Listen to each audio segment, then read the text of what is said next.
Academicamente, o podcast da Autónoma Academy.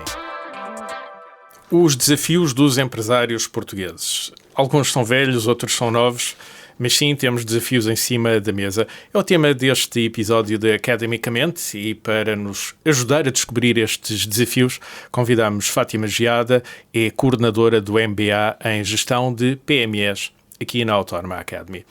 Fátima, bem-vinda a este episódio. Falamos em desafios de pequenas e médias empresas. Alguns são desafios velhos, outros são desafios novos. Quais é que são os maiores desafios que um empresário atravessa hoje em dia em Portugal? Eu começaria por referir aquilo que são desafios transversais em termos económicos e que afetam quer PMEs, quer grandes empresas. E a esse nível gostaria de referir fundamentalmente o forte abrandamento da zona euro, que se está a verificar em termos de crescimento económico, que vai afetar tudo aquilo que é escoamento das nossas exportações e tudo aquilo que são os grandes riscos cambiais ligados a alguma flutuação, volatilidade da própria moeda euro. Depois, as questões mais diretamente envolvidas com o nosso dia-a-dia, as questões que têm a ver com a inflação e o seu comportamento. Nós podemos pensar que a inflação tem vindo sucessivamente a diminuir, é certo, mas a tendência é para ela se manter a níveis relativamente significativos. Há meia dúzia de anos nós não olhávamos para a inflação com grande preocupação, nem propriamente para o custo do dinheiro com grande preocupação. Exatamente. E hoje em dia estas duas coisas juntas, a inflação por um lado e a tentativa de travar com o aumento da taxa de juro, deve deixar grandes amargos de boca a uma boa parte dos empresários portugueses. É exatamente como diz. A questão do preço do dinheiro põe aqui a tónica de uma forma completamente diferente. E isso toca a todos. E isso toca a todos. E toca a todos na vertente do crescimento das próprias empresas. Porque se até aqui onde os empresários deveriam pôr a sua tónica era na forma, no return on investment, na forma como tinham o retorno do investimento efetuado, agora cada vez mais tem que se olhar para a autonomia do investimento, porque as empresas, ao estarem muito dependentes de capital alheio, têm aqui obviamente um risco associado que tem a ver com o preço do dinheiro. Nós há uns anos olhávamos para a questão dos capitais e isso nem era propriamente uma grande preocupação. Algum banco, se o negócio fosse sustentável, havia de emprestar. Eu presumo que hoje em dia, de facto, quem está dependente desses capitais tenha que pensar muitas vezes na vida, muito mais do que pensava há 10 anos, por exemplo. Exatamente. Porque, efetivamente, hoje em dia, o que nós estamos a ver no posicionamento, sobretudo das pequenas e médias empresas, é que a própria banca tem aqui uma postura de uma maior taxa de cobertura e uma menor disponibilidade para efetuar os tais financiamentos com um risco associado mais elevado e com uma taxa de juros também bastante mais elevada. Depois temos que ter em atenção aquilo que é a envolvente externa do ponto de vista geopolítico e nós estamos aqui a olhar para ela a todo o momento. Deixa-me só aqui acertar uma ou duas ideias. Quando olhamos para a geopolítica, enfim, temos guerras que se calhar há pouco tempo não imaginaríamos que temos desregulação dos mercados que nunca voltaram ao normal depois da pandemia, das matérias-primas, enfim, dos produtos intermédios. A dificuldade de encontrar estoques hoje em dia é assustadora, o preço das matérias-primas subiu, enfim, há uma incerteza muito maior a este nível. Um empresário pode dizer, ok, mas isso não me incomoda muito porque eu não exporto, ou mesmo quem trabalha só no mercado português estará seriamente preocupado com esta incerteza. Tem que estar seriamente preocupado, porque não é uma questão só das exportações, é uma questão também dos custos internos das empresas. Porquê? Porque, obviamente, há mercados específicos que estão a ser atingidos neste momento por disrupções, guerras e outros conflitos e que vão impactar diretamente no preço dos combustíveis. E os combustíveis, quer os fósseis, quer de outra natureza, os mais green, qualquer um deles está mais caro. Está mais caro. E a tendência é que venha a estar mais caro.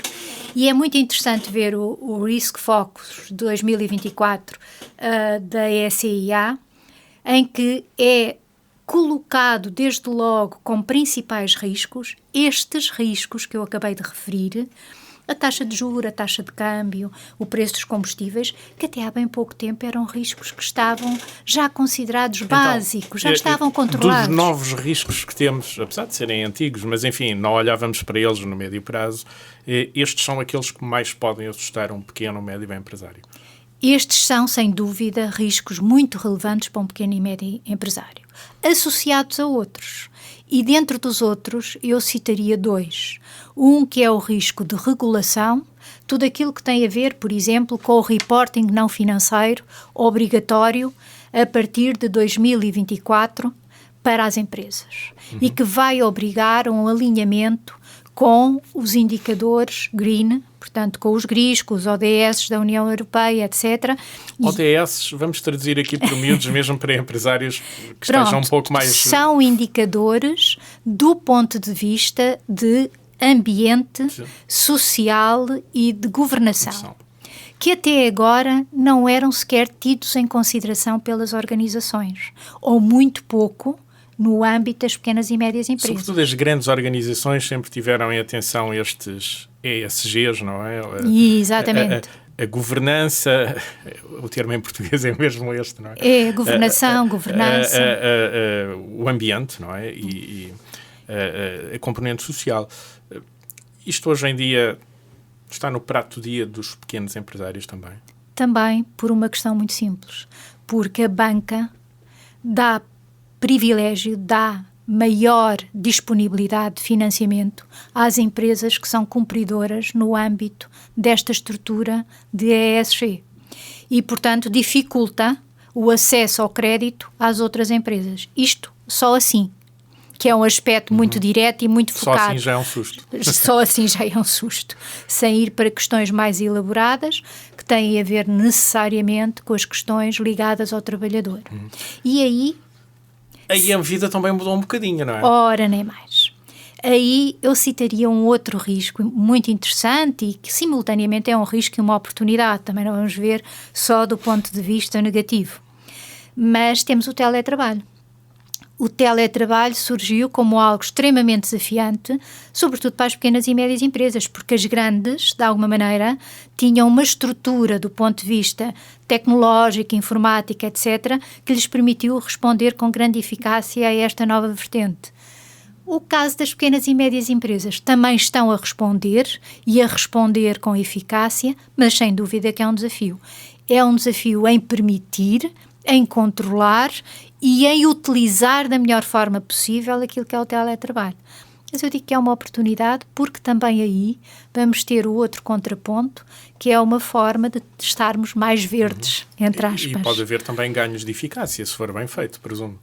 Ganhos de eficácia, ganhos diretamente ligados à logística, ganhos diretamente ligados à localização das grandes organizações. Menor consumo de energia. Menor consumo de energia, menor deslocações pendulares, necessidade de menos espaço para os escritórios. Logo o melhor ambiente. Mas isto, por outro lado, também, eu só estou a falar de sustos e de riscos. Parece que eu estou um pouco pessimista. O teletrabalho há também colocar questões de cibersegurança que pequenas empresas talvez nunca tenham pensado muito nisso antes, não é? É muito interessante ver que as grandes empresas, elas já têm até as semanas da cibersegurança, as semanas da utilização ética dos aparelhos informáticos, das tecnologias que abrem para estas metodologias. Fátima, apesar de vermos isto nos canais de televisão, nas séries televisivas, não é? Ataques informáticos, o empresário português está ciente destes riscos ou ainda há caminho a ser feito de pedagogia de questões ligadas à cibersegurança? Sem dúvida que há um caminho muito grande ainda a ser feito do ponto de vista das pequenas e médias empresas, mas começamos a ter já algum conhecimento de causa. Contudo, é necessário fazer aqui este caminho de desbravar e sensibilizar os empresários para esta vertente e não deixar que haja só uma lógica de contraponto, de resposta, mas que haja controlos preventivos. que haja aqui uma que não preocupação. Seja depois da casa roubada colocar as trancas à porta. Exatamente. Sim. Porque nos filmes nós vemos isto como um problema dos governos e das empresas grandes. Nós estamos acostumados a ver como um problema da loja, da pequena fábrica, não é? E até do individual, que de um momento para o outro pode ver os seus dados completamente restritos, raptados, a necessidade de pagar alguma coisa ou não pagar e ficar sem a informação. E, por outro lado, em toda esta dinâmica que estávamos a referir do teletrabalho, naturalmente tudo isso é muito mais potenciado, porque as pessoas estão em casa com VPN, estão em casa a trabalhar com algumas seguranças adicionais, se estivermos a falar de grandes organizações, mas se estivermos a falar... de pequenas, sim, é diferente. Pequenas é diferente. E aí temos todos um trabalho a fazer.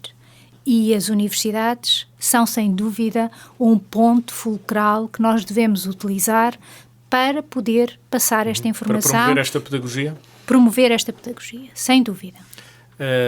No começo da nossa conversa, Fátima, eu disse que coordena um MBA em gestão de PMEs.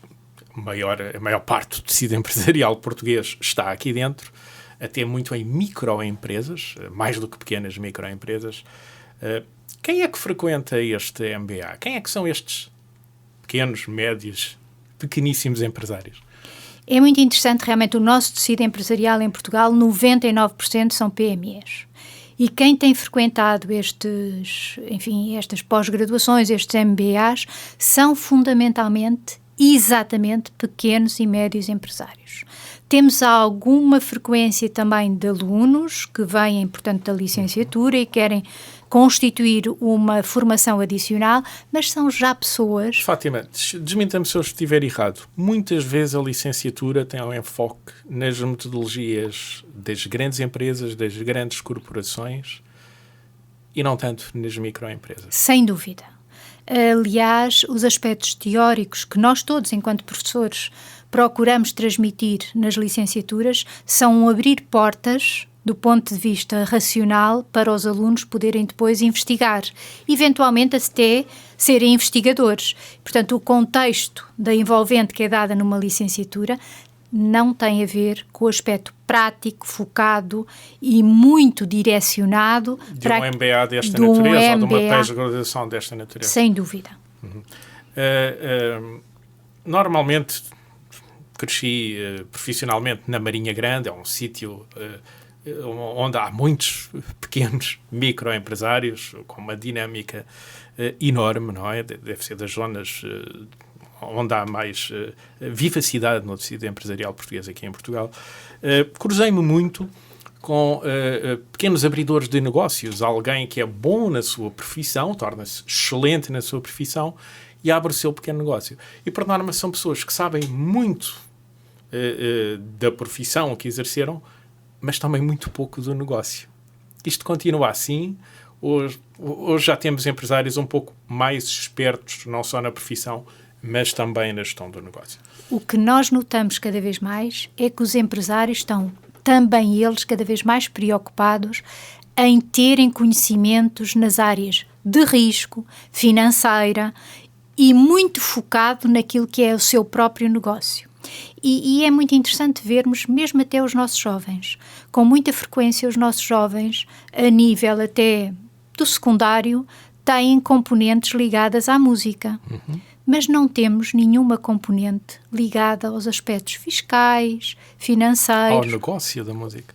Ao negócio da música. Há aquilo que tem a ver com a necessidade de saber como é que eles vão gerir o seu orçamento familiar.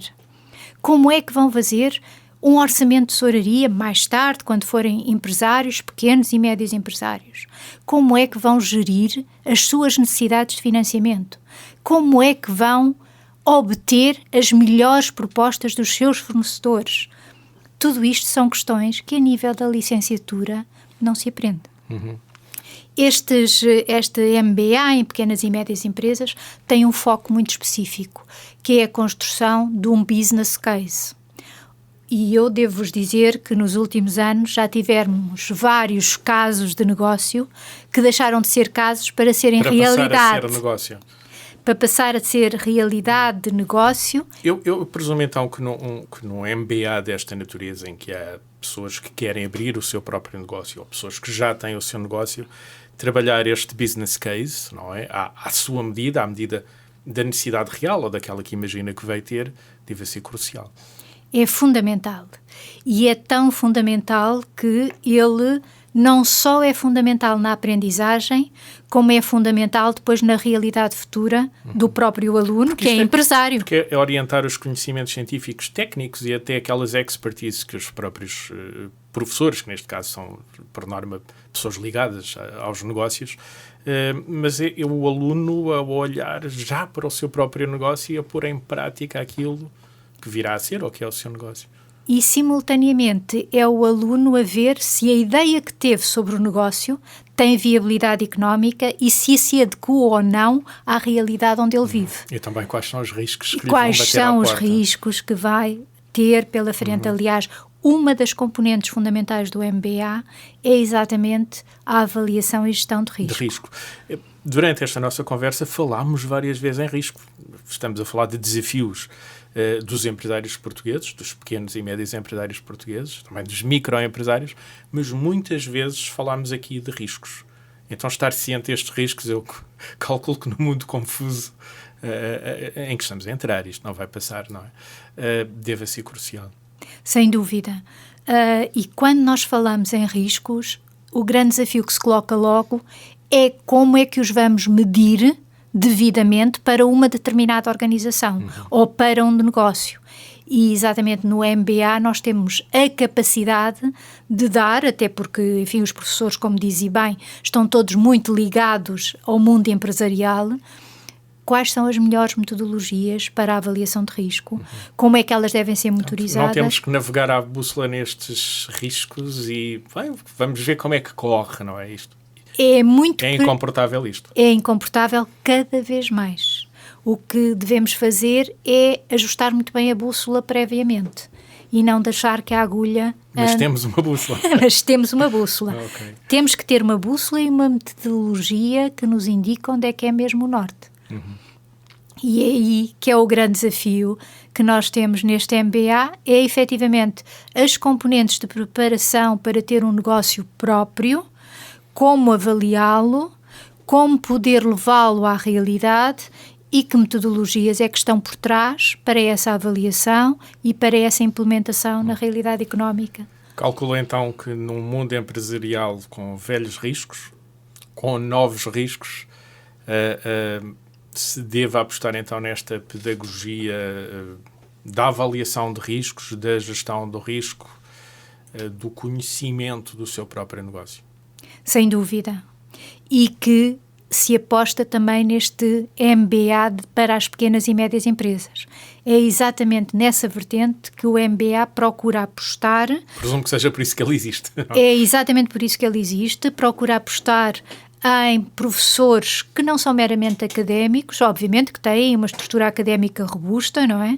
Eu estou no ensino académico, enfim, como comentámos, há quase 40 anos, há 30 e muitos anos, e, simultaneamente, todos nós temos uma vivência do mundo empresarial muito robusta também.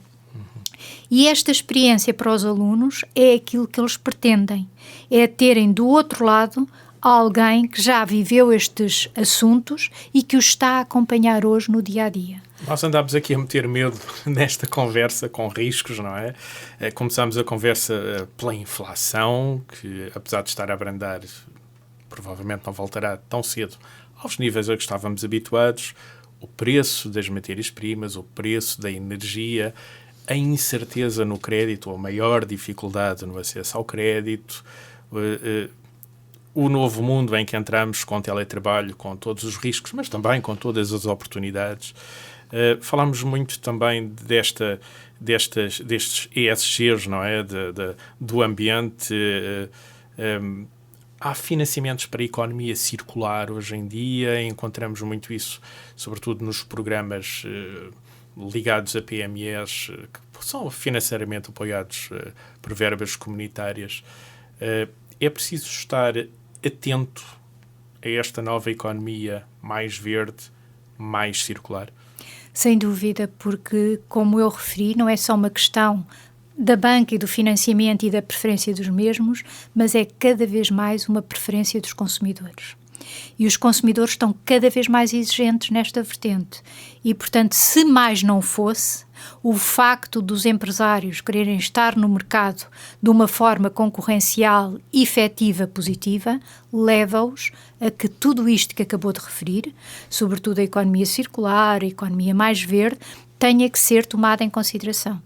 E, obviamente, que isso é possível se olharmos para um conjunto de aspectos que devem ser tomados em consideração pelas pequenas e médias tanto empresas. Tanto regulamentares como de boas práticas, obviamente. Exatamente. Fátima, só me resta agradecer muito o tempo que pôde despender a ajudar-nos a levar aqui algum conhecimento e a transferi-lo de forma simplificada para a sociedade civil. Muito obrigado pelo tempo que pôde despender neste Academicamente. É um gosto para mim e é, sem dúvida, uma disponibilidade total para estar convosco e poder passar aos nossos potenciais alunos o que nós sabemos sobre as várias vertentes que vamos abordar. Academicamente. Este programa foi gravado nos estúdios da Universidade Autónoma de Lisboa.